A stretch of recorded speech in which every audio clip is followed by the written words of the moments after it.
Good morning बच्चों। बेटा, हम लोगों ने इस टॉपिक का एनाटॉमी ऑफ फ्लावरिंग प्लांट में लास्ट क्लास में हम लोगों ने मेरिस्टेमेटिक टिश्यू स्टार्ट किया था और मेरिस्टेमेटिक टिश्यू के टाइप्स जो हैं हम लोगों ने on the basis of origin and development के बेसिस पर 3 टाइप्स के मेरिस्टेमेटिक टिश्यू को देखा था। फर्स्ट ऑफ ऑल आया था प्रो मेरिस्टेम, सेकेंडरी आया था प्राइमरी मेरिस्टेम और थर्ड वन में आया था तो ये सेकेंडरी मेरिस्टेम। तो pro meristem, primary meristem and secondary meristem, ये जो नाम है this is the on the basis of origin and development. Now today we have to start second type of meristem on the basis of position कि कौन सा meristematic tissue कहां पर होता है, उसके पोजीशन के बेसिस पर इसके टाइप जो हैं on the basis of position, और वो पोजीशन के बेसिस पर ये जो है हमें 3 टाइप्स के यहां पर भी देखने हैं। ओके, तो फर्स्ट वन जो है वह है एपिकल मेरिस्टेम। एक कौन सा है ये? तो एपिकल मेरिस्टेम है। एपिकल मेरिस्टेम जो भी रूट एंड शूट के जो एपेक्स पॉइंट यानी टिप पॉइंट होते हैं वहां पर यह प्रेजेंट होता है। इसीलिए यह 2 तरह के होते हैं, root apex apical meristem and shoot apex apical meristem, यानी रूट के टिप पॉइंट पे और शूट के टिप पॉइंट के बेसिस पर ये 2 तरह के हो जाते हैं। तो पहले तो ये समझ लो, तो ये भी जो एपिकल मेरिस्टेम है ये हमेशा टिप पॉइंट के यानी अपर पोजीशन पे होता है। अब आप सोचोगे सर ये सारी बातें जो है वो हमने प्राइमरी मेरिस्टेम में ही पढ़ा है, तो आपको बताऊंगा मैं कि एपिकल मेरिस्टेम और इसका दूसरा टाइप जो इंटरकैलरी मेरिस्टेम है, दोनों जो होते हैं वह प्राइमरी मेरिस्टेम के ही टाइप हैं, प्राइमरी मेरिस्टेम में ही आते हैं। ओके, तो चूंकि बस ये on the basis of position के हिसाब से इनके टाइप जो है वह चेंज हुए हैं, इस वजह से इनको हम लोग अलग अलग तरह से पढ़ लेते हैं। तो यहाँ पर हम लोग को जो पढ़ना है on the basis of position, यानी प्लांट बॉडी में ये अलग अलग पोजीशन पे मिलते हैं। ओके, तो on the basis of position में लिख देते हैं एक occupy in different area of it occupy in different area of plant on the basis of position, it occupy in different area of plant के different area में ये occupy करता है। सेकेंड, तो अब ये इसके बेसिस पर जो हम लोग फर्स्ट देख रहे हैं वो क्या है? एपिकल मेरिस्टेम को देख रहे हैं। तो एपिकल मेरिस्टेम जो है वह नाम जो अपाइकल पोजीशन पे होता है यानी एपिसेज पोजीशन पे होता है। ठीक है, तो लिखेंगे it occurs on apices part of shoot and root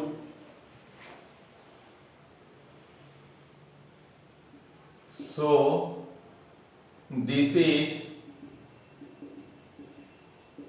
2 type कौन कौन से हैं?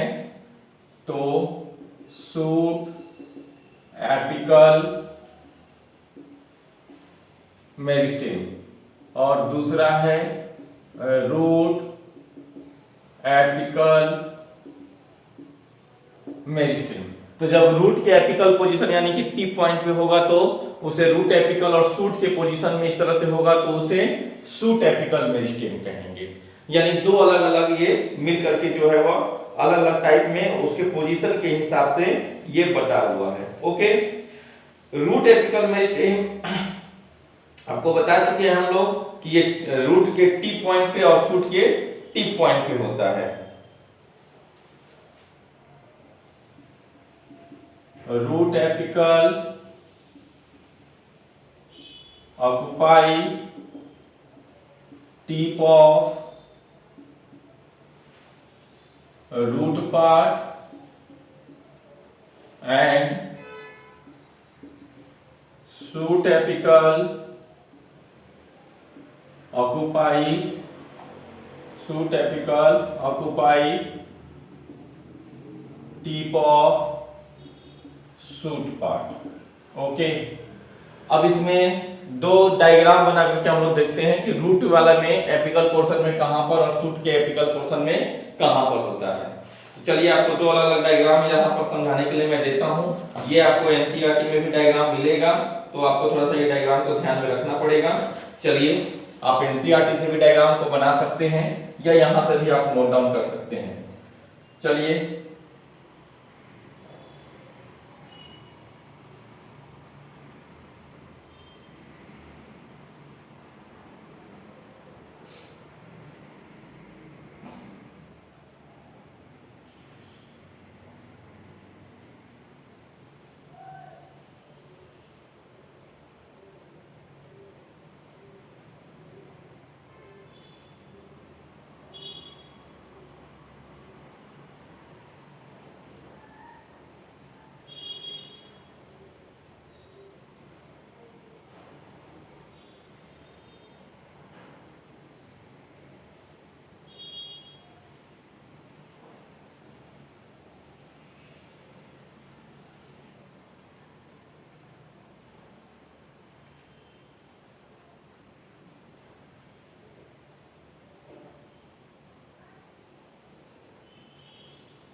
तो इस तरह से डायग्राम आपको लेके चलना है।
चलिए, ये हो गया।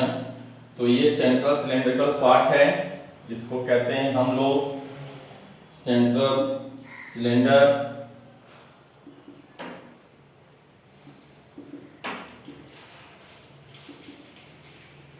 उसके बाद में ये जो हो गया वो कॉर्टेक्स रीजन है,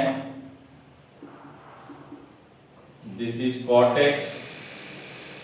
उसके बाद में ये रीजन और इधर से ये रीजन, ये भी कॉर्टेक्स का ही पार्ट है। ओके, और ये हो गया रीजन प्रोटोडर्म। फिर ये हो गया रूट एपिकल मेरिस्टेम, यहां पर ये जो पार्ट है इनिशियल और सेंट्रल, ये हो गया आपका root apical meristem, initial root cap, और ये फाइनल रूट कैप, और ये होगा इनिशियल रूट कैप, ये वाला position initial of root cap. उसी तरह से जबकि यहां पर हम लोग आएंगे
थोड़ा सा गड़बड़ बना है, इसको ठीक करेंगे हम लोग।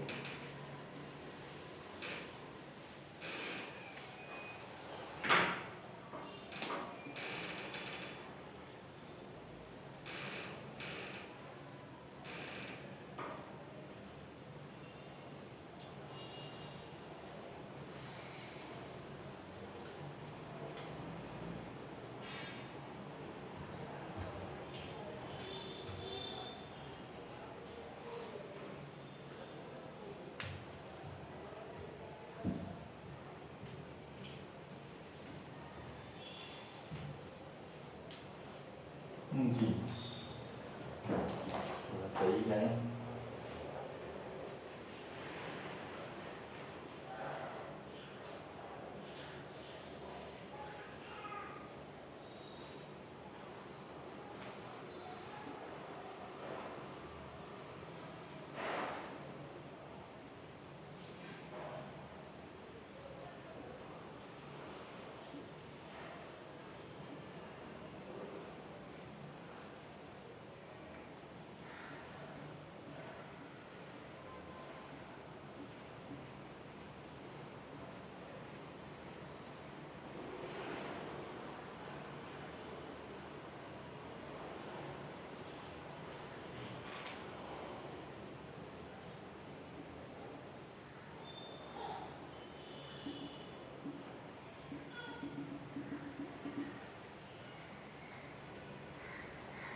Leaf primordium,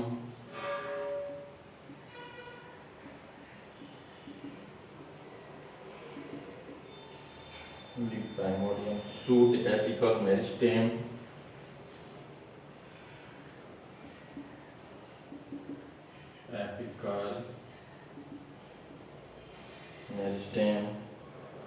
meristematic zone,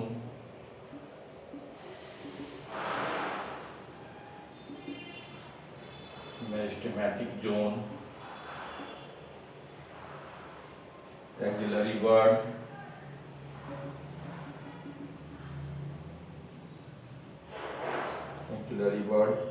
differentiating vascular tissue,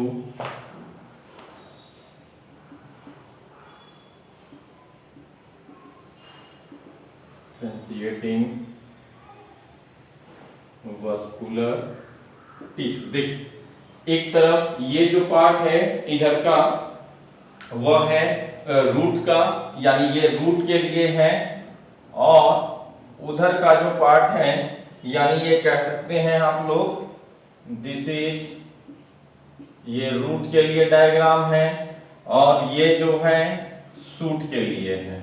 नीचे नहीं लिख रहा हूं कि कट जाएगा, तो एक तरफ ये सूट के लिए और एक तरफ ये जो है वह रूट के लिए, दोनों अलग अलग डायग्राम आपको क्लियरली बना करके दिखा रहे हैं। अब इसमें दो पार्ट है जो रीजन है, यानी कि सीड को जब आप डालते हो तो क्या होता है, सीड जो है एक तरफ ऊपर की ओर सूट पार्ट आता है, नीचे की ओर रूट पार्ट जाता है। तो रूट कहां से बन के आएगा, यानी रूट का ग्रोथ जो हो रहा है, यानी ये जो रीजन दिखा दे रहा है, तो रूट एपिकल मेरिस्टेम यही ग्रोथ करके फिर फाइनली रूट के लंबाई को बढ़ा देगा। तो जितना ज्यादा एपिकल मेरिस्टेम का ग्रोथ होगा उतना ज्यादा शूट एंड रूट का लंबाई बढ़ते चला जाता है। The length of root and shoot is completely depends on the growth of root apical and shoot apical meristem. पहली बात तो ये हो गई। अब जैसे यहां पर आप ये चीज देख रहे हो कि लीफ प्राइमोडियम यानी ये लीफ को जनरेट करने वाला पार्ट है और शूट एपिकल मेरिस्टेम जो ये बीच का रीजन दिख रहा है, ठीक है। तो मेरिस्टेमेटिक रीजन में ये शूट एपिकल यानी सबसे ऊपर का टिप का पॉइंट है, जितना ग्रोथ करेगा ऊपर की ओर लंबाई को बढ़ाते चला जाएगा। तो ये शूट के लिए स्ट्रक्चर हो गया और ये रूट के लिए स्ट्रक्चर आपको यहाँ पर क्लियरली हम दिखा रहे हैं। अब बात तो समझ में आई।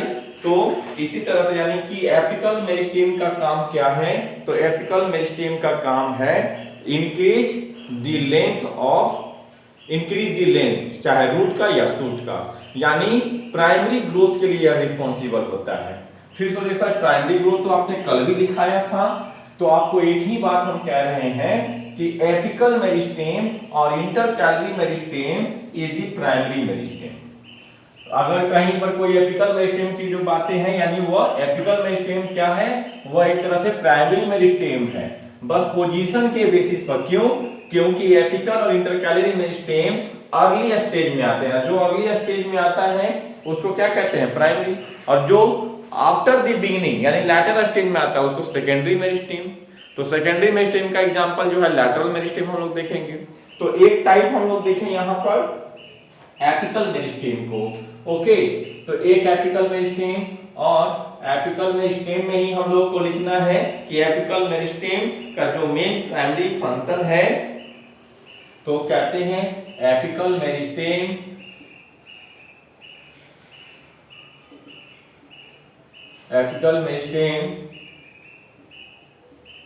Produces primary tissue of plant body. It increases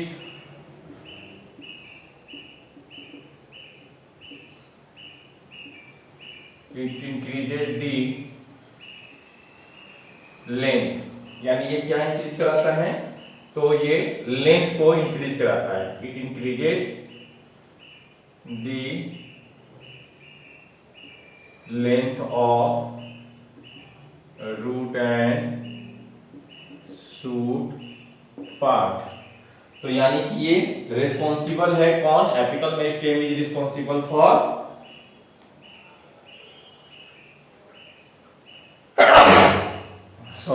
तो apical meristem is responsible for primary growth.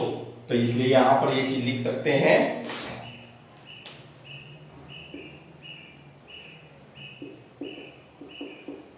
Apical meristem is responsible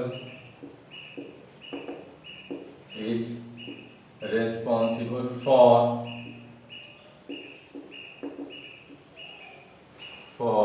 primary apical meristem is responsible for primary growth, यानी ये प्राइमरी ग्रोथ के लिए मेन रूप से क्या है बेटा, तो ये रिस्पॉन्सिबल है। ठीक है, यानी ये क्या बढ़ाता है, तो एलोंगेशन कराता है। ओके, अब देखो, और एलोंगेशन किसमें, तो बोथ पार्ट में, यानी रूट में और शूट दोनों में। अब आइए, इसी का काम है formation of auxiliary bird. Formation of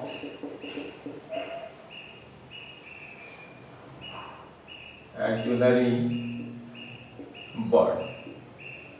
bird पहले है क्या, बर्ड इज द अनडेवलप्ड या under the development of shoot. Bird is अंडरडेवलप्ड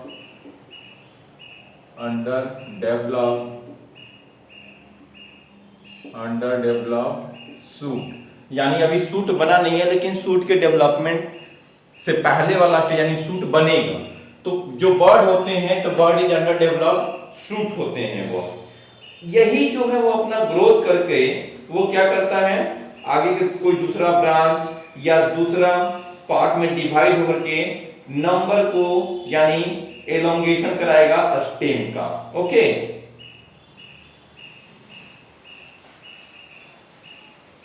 तो कहते हैं शूट एपिकल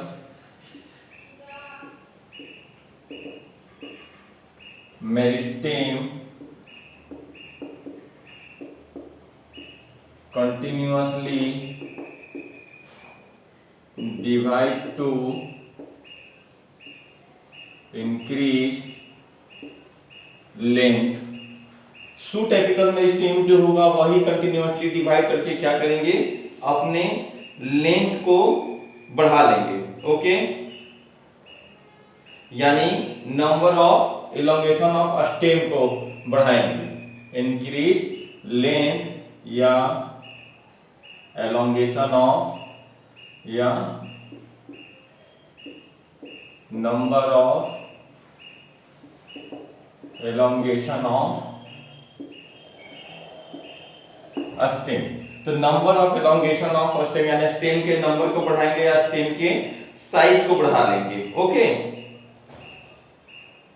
एंड अब इसी स्टेम के ऊपर में क्या बनेगा, तो लीव्स आ जाएंगे एंड लीव्स आर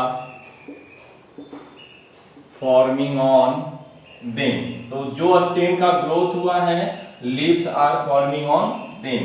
कहने का मतलब देखिए, यहां से ये कोई पार्ट है, ये कोई ब्रांच निकलना है, ये रूट हो गया, ये पार्ट जहां से ये निकलना है ये हो गया आपका बर्ड, अंडर डेवलप शूट है तो बर्ड, और यहां से ग्रोथ करके कोई नया ब्रांच निकला है, तो ब्रांच का ग्रोथ हुआ है तो अब इसके ऊपर क्या होगा, इसके ऊपर लीफ आते चले जाएंगे। जितना ज्यादा लीफ आएगा उतना ज्यादा उसके ऊपर रेट ऑफ फोटोसिंथेसिस बढ़ेगा। तो यही चीज है continuously divide to increase the length या number of elongation of stem. तो नंबर ऑफ स्टेम को बढ़ाएगा, एलोंगेशन ऑफ स्टेम को ये क्या करेगा, बढ़ाते चला जाएगा। क्यों, क्योंकि ये एपिकल पार्ट है यानी कि ग्रोथ करते रहना इसकी टेंडेंसी है डिवाइड करके। ठीक है,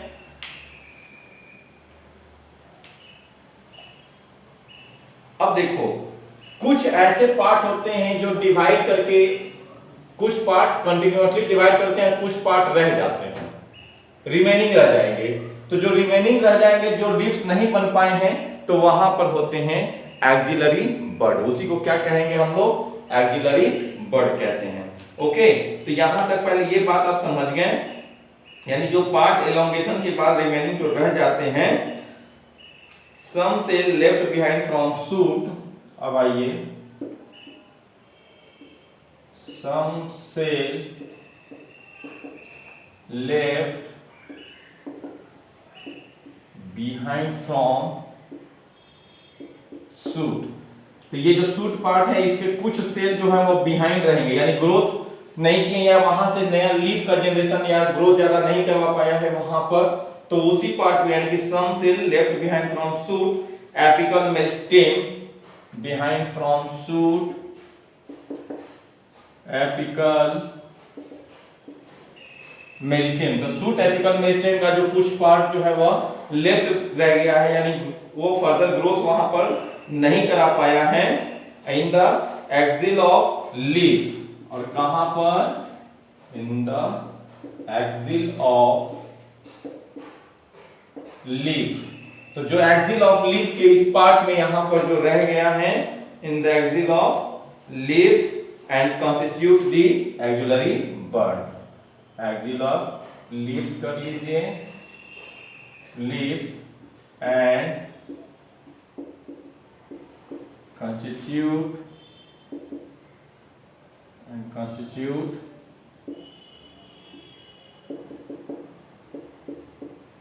एक्सिलरी बर्ड। तो उसी को जो जो रिमेनिंग पार्ट लेफ्ट बिहाइंड रह जाएगा ग्रोथ करने से, उसी को हम लोग क्या कहेंगे, एक्सिलरी बर्ड। ओके, अब आइए सेकेंड में हम लोग चलते हैं inter calorie meristem. Axillary word इसी में हो गया एपिकल पार्ट में। अब आइए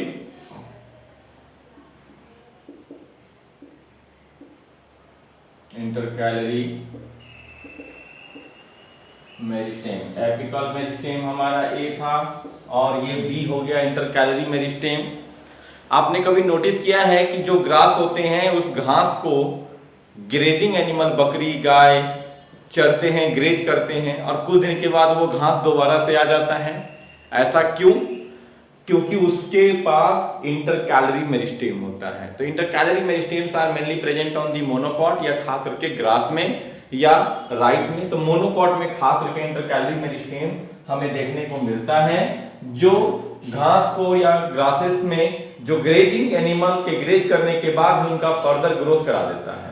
तो गाय भैंस बकरी जो भी हैं वो घास को चर जाते हैं, यानी कि ग्रेज करते हैं, और उसके बाद भी वह क्या होते हैं, तो वह दोबारा से ग्रोथ कर लेते हैं। ओके,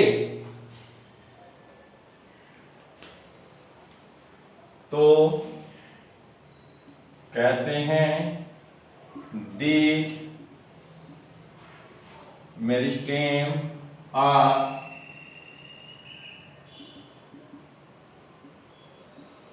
इंटरकैटेड। इंटरकैटेड का मतलब बीच में से पार्ट जो कनेक्ट करता है। इंटरकैटेड इन बिटवीन, कैटेड in between mature tissue. Intercalated between mature tissue, that is the permanent tissue. जो मैच्योर टिश्यू है तो उसका mature tissue that is permanent tissue. अब आप लोग मॉर्फोलॉजी में पढ़ चुके होंगे, ठीक है, कि दो तरह से चीजें आती हैं। तो गन्ने को यानी कि शुगर केन को आप देखे होंगे इस तरह से,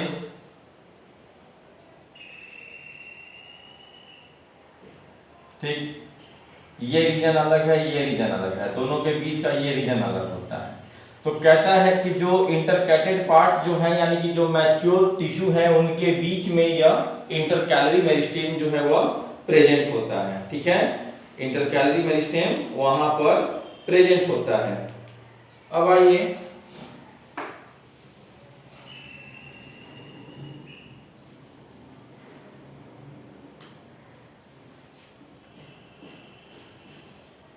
these meristem are separate, these meristem are separate from the these meristems are separate from the apex of the organ, separate from the apex of the organ, apex of the organ। तो वो organ या जो mature cell होते हैं उससे ये separate होते हैं। तो बाई मैच्योर सेल। तो कैसे पहचाने कि यहाँ पर इंटरकैलरी मेरिस्टेम है? एक परमानेंट टिश्यू है और परमानेंट टिश्यू के ऊपर एपिकल इंटरकैलरी मेरिस्टेम है। तो कैसे? तो उनको सेपरेट करने के लिए वहां पर मैच्योर सेल होते हैं जो एक परमानेंट टिश्यू को और इंटरकैलरी मेरिस्टेम के टिश्यू को सेपरेट करने के लिए प्रेजेंट होते हैं। और सबसे इंपॉर्टेंट कैरेक्टर इसका क्या है कि जो भी ग्रेज करने वाले होते हैं प्लांट, जैसे ग्रासेस में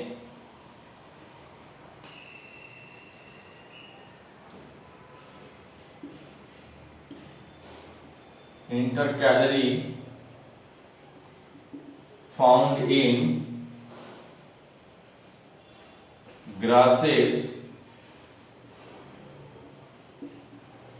which help to regenerate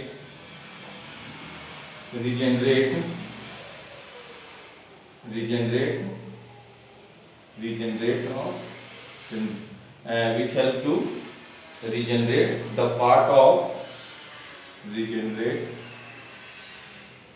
the part of removed by grazing animal. तो ग्रेजिंग एनिमल जिस पार्ट को रिमूव कर देते हैं उस पार्ट को दोबारा से रीजनरेट करने में मदद करने का कौन है, तो वह है इंटरकैलरी मेरिस्टेम। ओके, देखो ये काफी इंपॉर्टेंट पार्ट हो जाता है।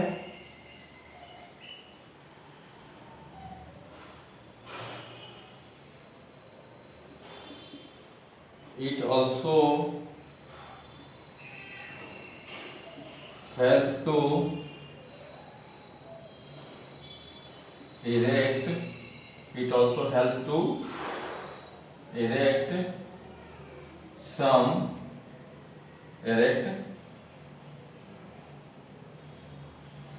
सीरियल प्लांट जो अनाज होते हैं उनको खड़ा करके रखने में ये मदद करता है। ओके, चलिए इसका एक डायग्राम बना लेते हैं हम लोग, ये बात अगर हो गई तो।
चलिए, this is lateral meristem, this is intercalary meristem,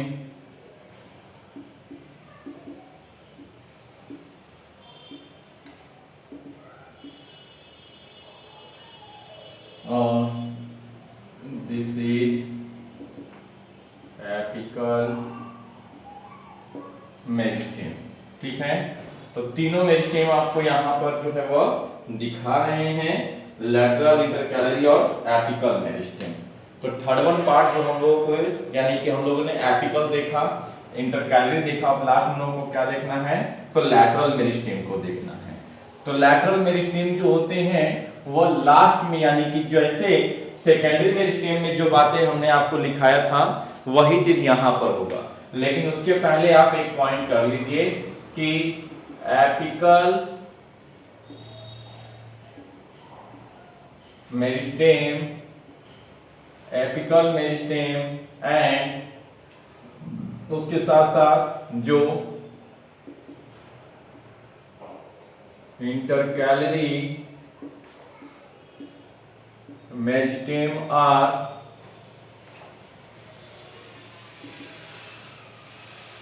primary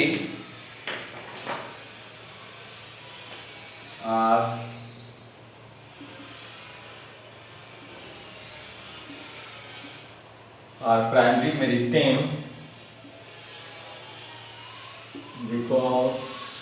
because both are developed and दोनों जो है वो बिगिनिंग से ही डेवलप होते हैं, इसीलिए ये प्राइमरी मेरिस्टेम में आते हैं। तो अब हम लोग को लास्ट हेडिंग क्या देना है, थर्ड वन, यानी सी पार्ट क्या हो जाएगा हम लोगों का, लैटरल मेरिस्टेम, एपिकल मेरिस्टेम, और उसके बाद में इंटरकैलरी, और थर्ड वन जो होगा वो लैटरल मेरिस्टेम होगा। ओके, यानी जो थर्ड वन पार्ट होगा वो लैटरल मेरिस्टेम होगा।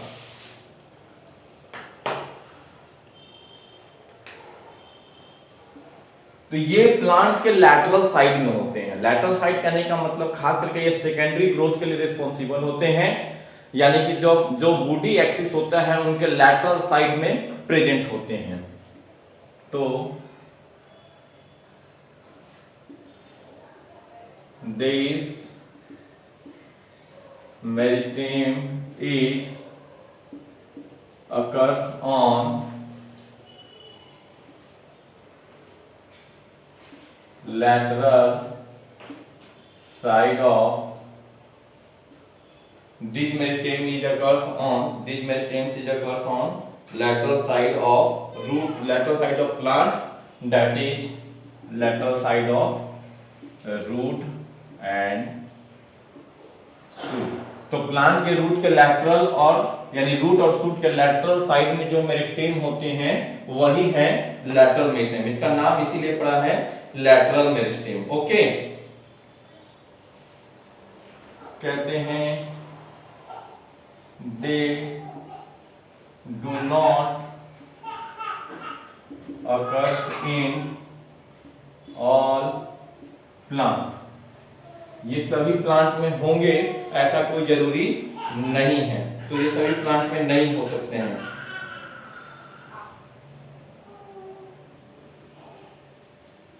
दे occurs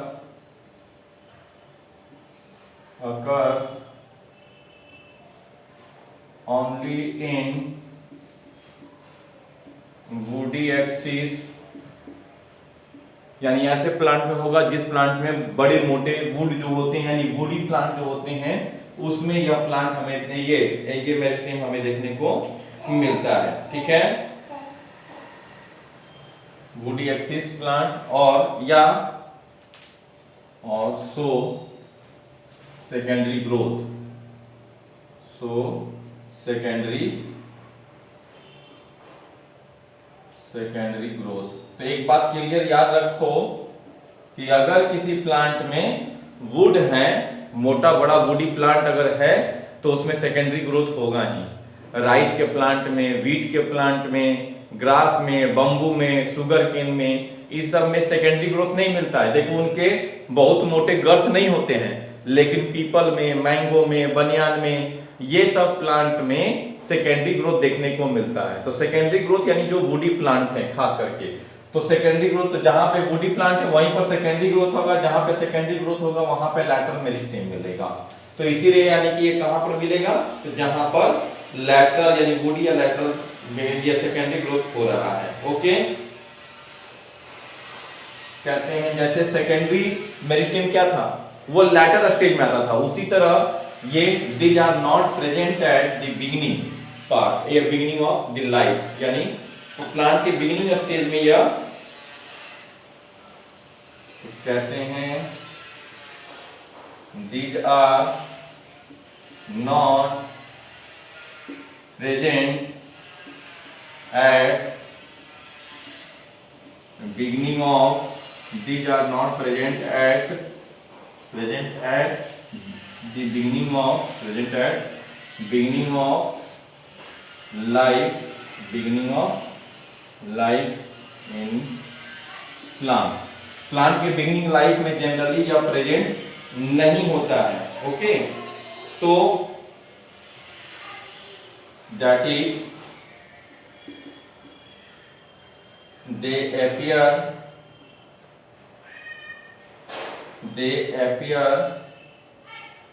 after primary meristem. तो these are not present at the beginning of life in plant, that is they appear after primary meristem. Primary meristem के बाद में यह हमें देखने को मिलता है. ओके, फिर चलिए, तो ये तो एक बात समझ गए.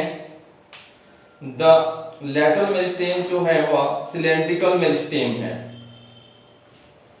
Lateral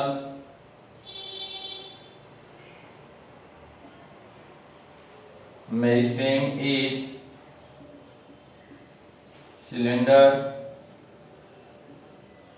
cylindrical meristem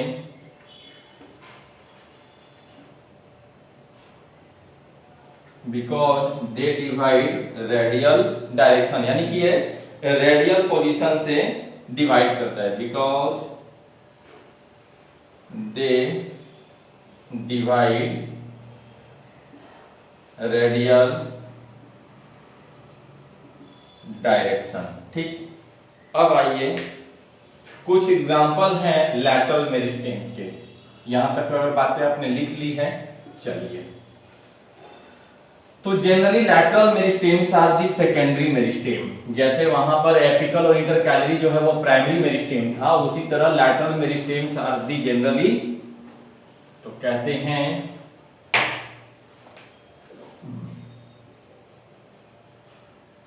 generally lateral meristem are secondary meristem. Lateral meristem जो है वह क्या है? सेकेंडरी मेरिस्टेम है. और ये क्यों सेकेंडरी मेरिस्टेम है? क्योंकि यह सेकेंडरी जाइलम, सेकेंडरी फ्लोएम या ये ऐसे सेकेंडरी चीज को बढ़ाता है. ठीक है, और खास करके ये बात देखो, लैटरल मेरिस्टेम और सिलेंड्रिकल, ये सब तो बातें हो गई, लेकिन ये बनता कब है कि जब सेकेंडरी मेरिस्टेम डिवाइड करके सेकेंडरी परमानेंट टिश्यू बनाता है. यानी लैटरल मेरिस्टेम भी डिवाइड करके सेकेंडरी परमानेंट टिश्यू को ही बनाएगा. अब एग्जांपल के रूप में देखिए, एग्जांपल इसके एग्जांपल में कुछ जैसे एक इंटरफेसिकुलर कैम्बियम, इंट्राफेसिकुलर कैम्बियम और कॉर्क कैम्बियम. 3 एग्जांपल हम लोग देखते हैं इसके. एक है अभी आगे आएगा इंटरफेसिकुलर, स्ट्रक्चर में दिखाएंगे कौन से पोजीशन में कहां होता है. तो पहले इंट्रा कर लीजिए.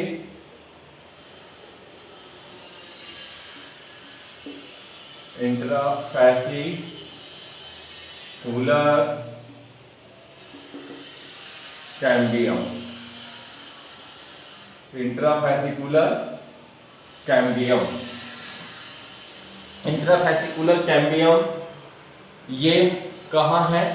This is example of lateral meristem, या दिस इज एग्जांपल ऑफ, ये लैटरल मेरिस्टेम का एक्चुअल में एग्जांपल है, और इंटरफेसिकुलर कैम्बियम एक्चुअल में सेकेंडरी मेरिस्टेम का एग्जांपल है. ओके, तो ये कह सकते हैं कि you have two meristematic tissue. तो ये होता कहाँ है? तो ये वस्कुलर टिश्यू के अंदर होता है, यानी कि जाइलम एंड फ्लोएम के बीच में मिलता है. It is meristematic tissue, meristematic tissue, meristematic tissue present between xylem and phloem of vascular bundle। यानी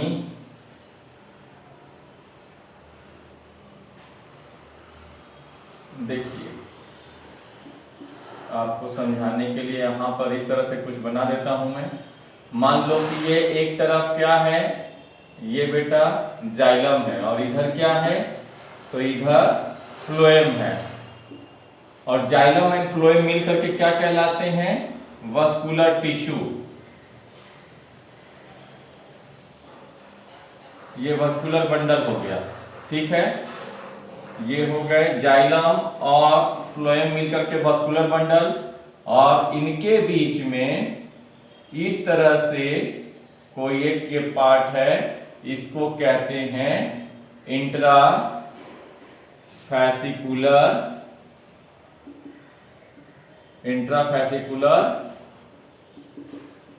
कैम्बियम।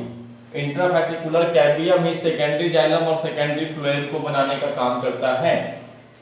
ओके, अब आइए सेकेंड में, वह है इंटर फैसिकुलर। सेकेंड में इंटरफैसिकुलर, ये इस तरह से समझ गए तो थोड़ा सा मिटाऊंगा। सेकेंड में है इंटरफैसिकुलर कैम्बियम। इंट्रावर्ड समझे, अब इंटरफैसिकुलर कैम्बियम, यह भी मेरिस्टेमेटिक टिश्यू है जो दो वस्कुलर बंडल को जोड़ने के लिए आता है। ओके, ये क्या करता है, दो वस्कुलर बंडल को जोड़ने के लिए आता है। तो it is meristematic tissue we develop between the, it is meristematic tissue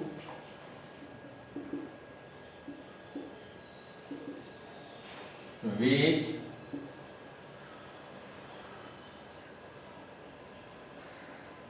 develop between two vascular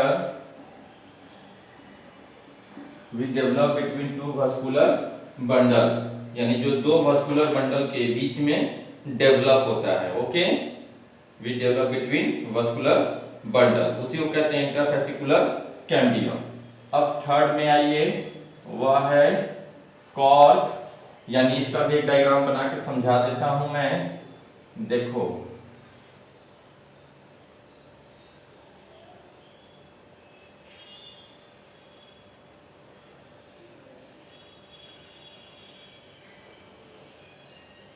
ये मान लो जाइलम है, इधर फ्लोएम है, इधर जाइलम है और इधर फ्लोएम है।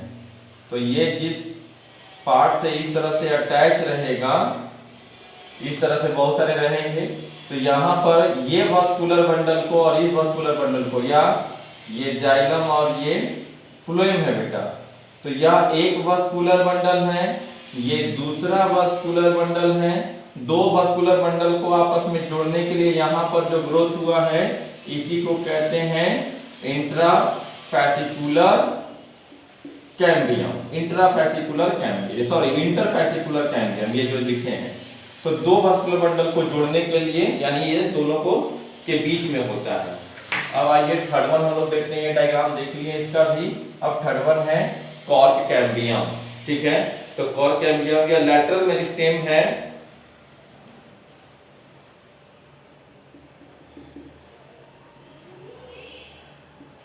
कॉर्क कैम्बियम, ठीक है। दूसरा जगह मार्कर देख लूं मैं, जो अच्छे से चल सके। तो कहते हैं लैटरल मेरिस्टेम ऑफ कॉर्क। तो ये lateral meristem of the cork, lateral meristem of the cork, a tough protective material during the secondary growth. A tough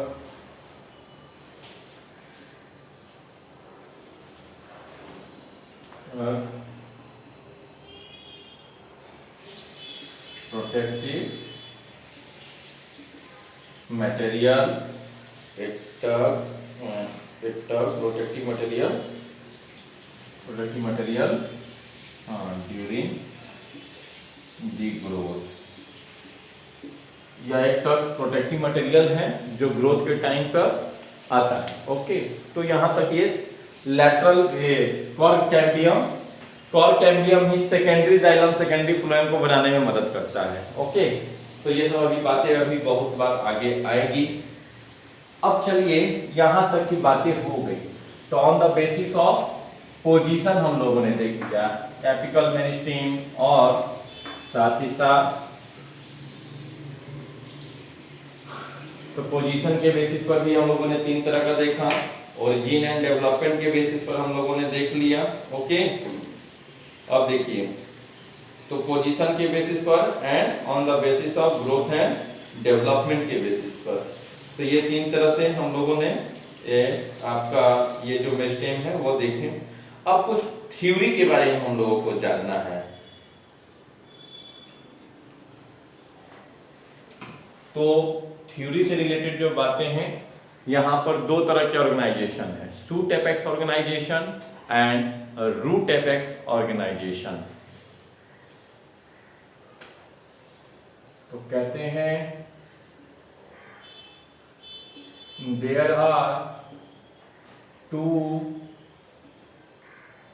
type of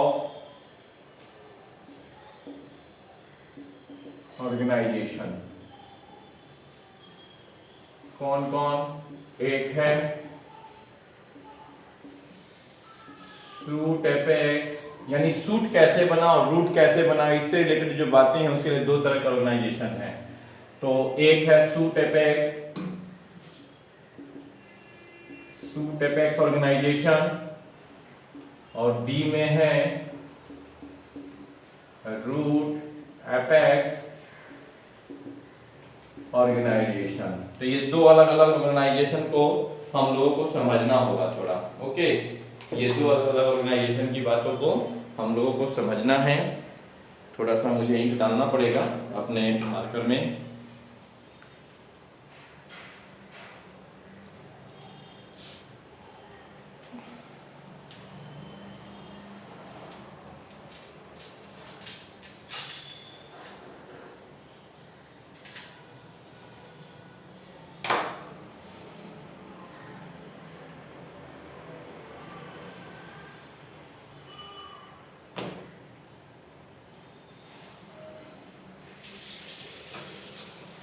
चलिए, ये हमारा थोड़ा सा मार्कर तैयार हो गया।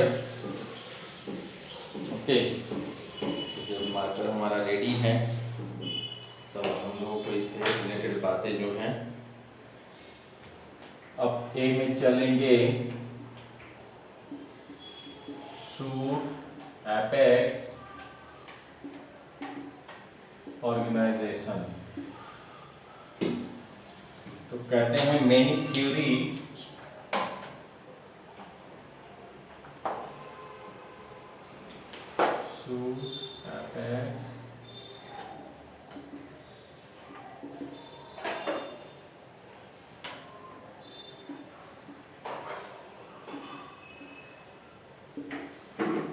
many theory given for shoot apex organization. ऐसे बहुत सारे थ्योरी जो है वह इसके लिए ऑर्गेनाइजेशन के लिए आए, जिसमें सबसे पहले हम लोग देखेंगे apical cell theory. Apical cell theory को किसने दिया? तो एपिकल सेल थ्योरी को हॉफमस्टर एंड नागेली ने दिया, proposed by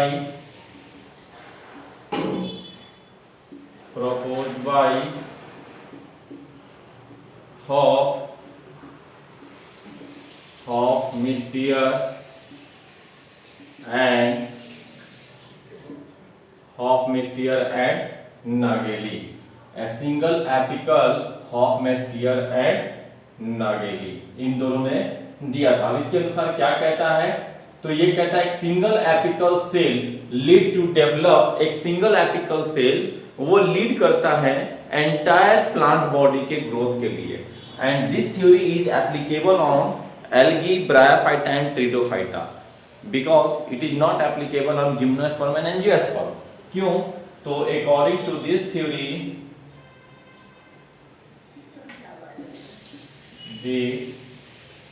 according to this theory, a single apical cell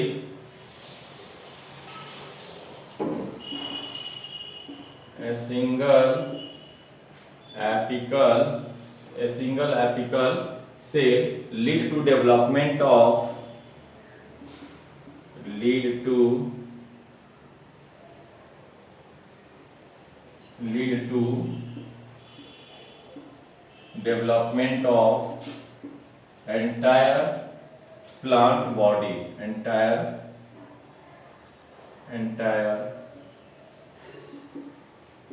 lead to development of entire plant body। Example में एल्गी, ब्रायोफाइटा,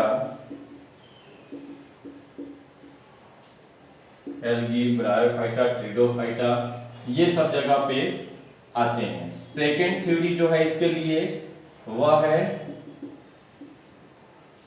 हिस्टोजेन थ्योरी। हाँ, हिस्टोजेन theory, जिसको हैस्टिंग ने दिया था, हिस्टोजेन थ्योरी। तो इस थ्योरी को किसने प्रपोज किया था, this theory was proposed by, उतना लंबा के जगह पे डायरेक्ट मैं प्रपोज डाल दे रहा हूं, proposed by Hastings, proposed by, इस थ्योरी को किसने, तो प्रपोज्ड बाय हैस्टिंग, यानी इसको हैस्टिंग ने दिया था। तो कहते हैं shoot apex consist, shoot apex में तीन चीजें मिलती है, डर्मेटोजेन, पेरिब्लेम एंड प्लीरोम, तीन।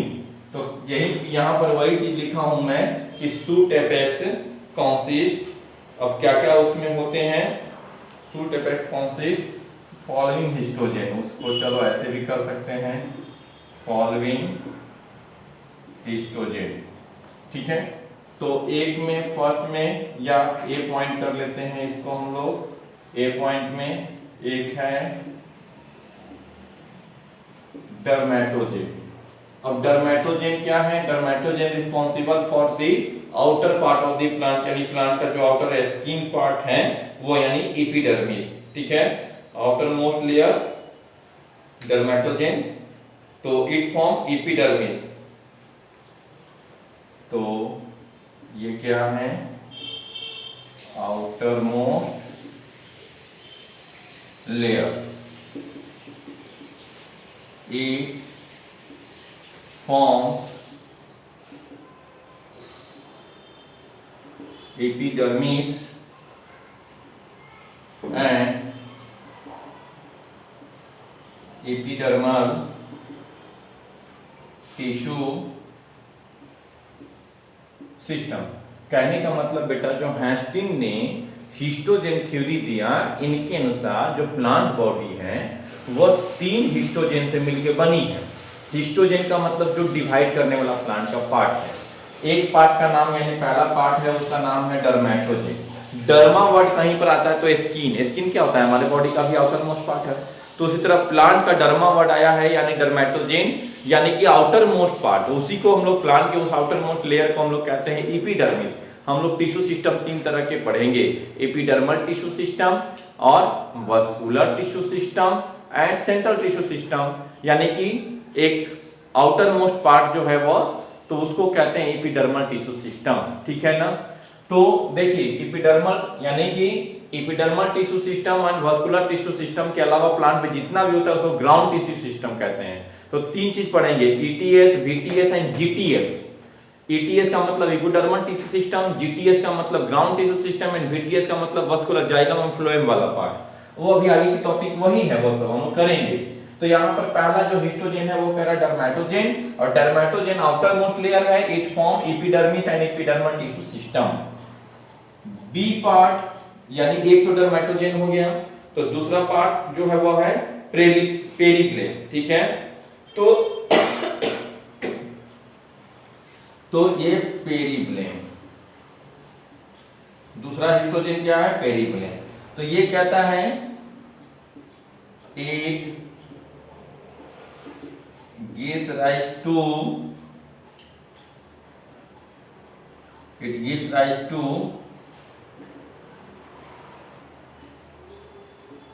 tissue between epidermis and stele. Stele एकदम इनर मोस्ट पार्ट वो कंस्टिट्यूट होकर के कहलाता है, और एपिडर्मिस आउटर यानी एपिडर्मिस के बाद वाला जो टिश्यू का सिस्टम है वो डेवलप कौन करता है, तो वो एक पेरिप्लेम करता है। ओके, तो it gives rise to tissue between epidermis and stele के पार्ट को, ठीक है। Stele that is cortex and endodermis, उसी को कहते हैं that is cortex and endodermis, cortex and endodermis. फिर उसके बाद में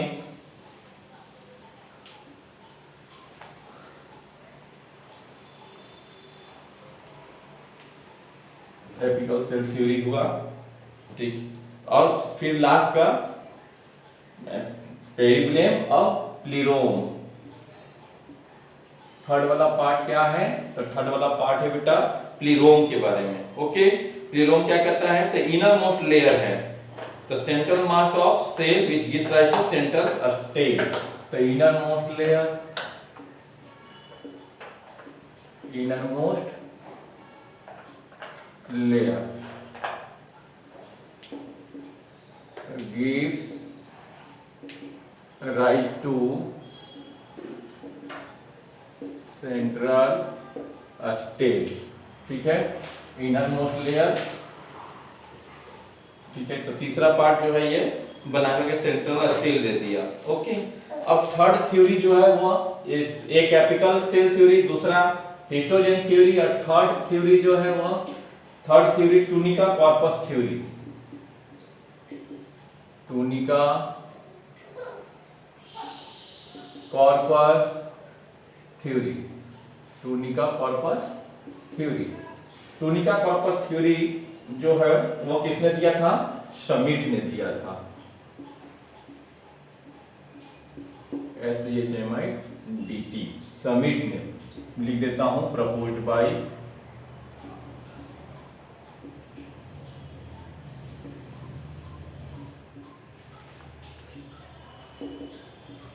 SCHMI, proposed by श्मिट।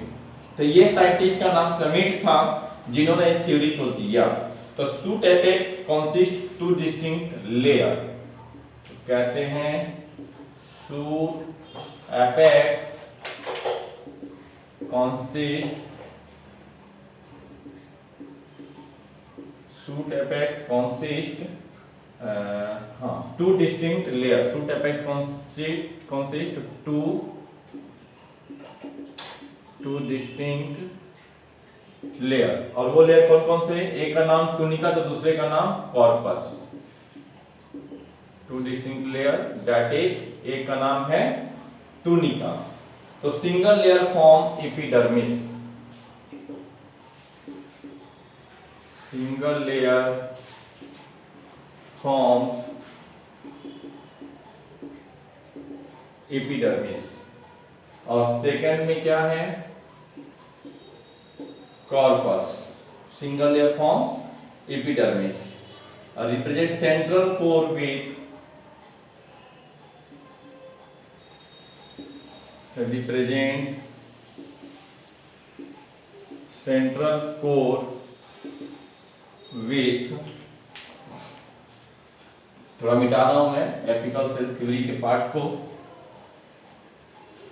तो सेंट्रल कोर, ये सेंट्रल कोर है, central core with larger cell, central core with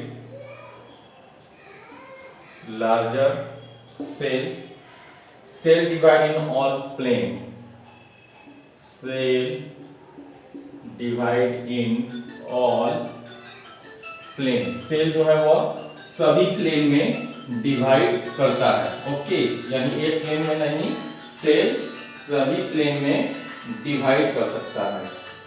तो पहले तो ये बात आप समझ गए। तो cell divide in all plane, यही है कॉर्पस की बातें, ठीक है।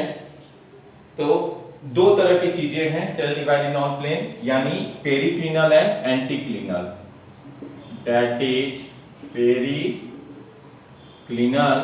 And anticlinal. अब पेरिक्लिनल डिवीजन कैसा होता है और एंटीक्लिनल डिवीजन कैसा होता है, ये आपको मुझे व्हाट्सएप करना होगा। अपने नोटबुक पे या किसी पेज पे डायग्राम से दिखाइए कि कैसा होता है पेरिक्लिनल डिवीजन और कैसा होता है एंटीक्लिनल डिवीजन। वो आपको करके मुझे व्हाट्सएप करना होगा। कल नहीं, मतलब आज बायो के लेक्चर कंप्लीट होने तक, यानी कल के पहले आज रात तक आप कर सकते हैं। ओके, तो कल के लेक्चर में नहीं तो मैं इसको फिर से बताऊंगा, लेकिन आपका जो बच्चे भेजेंगे तो मुझे अच्छा लगेगा कि हाँ वो बच्चे इंटरेस्टेड हैं। तो आपको ये दो चीज बताना है, आप पेरिक्लिनल डिवीजन क्या है और एंटीक्लिनल डिवीजन क्या है। मैं बस यहाँ क्वेश्चन मार्क दे रहा हूँ, आपको क्वेश्चन मार्क नोटबुक में नहीं लगाना है, आपको बताना है, क्योंकि हमें क्वेश्चन पूछा इसलिए आपको यहाँ ये दो चीजों पे क्वेश्चन मार्क दिया है। तो यहाँ तक ये बातें जो है वो हो गई। तो टूनिका कॉर्पस थ्योरी हमारा थर्ड जो है वो मेन एक लास्ट पार्ट था। और कहते हैं कि sometimes tunica is multi layer, यहाँ पर तो हमने लिखा है सिंगल लेयर का होता है, but sometimes tunica is multi layer. चलिए, sometime tunica is, sometime tunica is multi layer, क्योंकि टूनिका जो है multi layer. Then only outer layer form epidermis and remaining layer with corpus, with multi layer, और only outer layer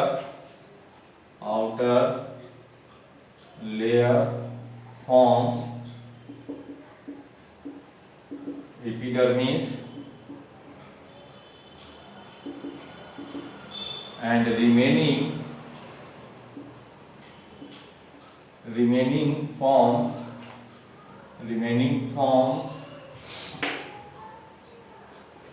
only outer layer forms epidermis and remaining forms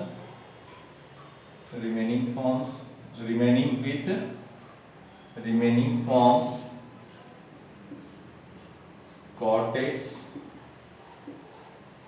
remaining जो है वो क्या बनाएगा, cortex with, यानी corpus के साथ मिलकर के वो भी कॉर्टेक्स बनाएंगे। तो अभी यहां तक की बातें हमारा सूट एपेक्स ऑर्गेनाइजेशन हुआ है। कल आपको पहले हम बताएंगे पेरिक्लिनल डिवीजन और एंटीक्लिनल डिवीजन, उसके साथ साथ आपको हम बताने वाले हैं क्या, तो आपको फिर सूट एपेक्स ऑर्गेनाइजेशन, और तब आपको differentiation, D differentiation and re differentiation, और उसके बाद स्टार्ट करेंगे परमानेंट टिश्यू। ओके, तो पहले आपको इतनी सारी चीजें कंप्लीट करनी है। Okay, thank you.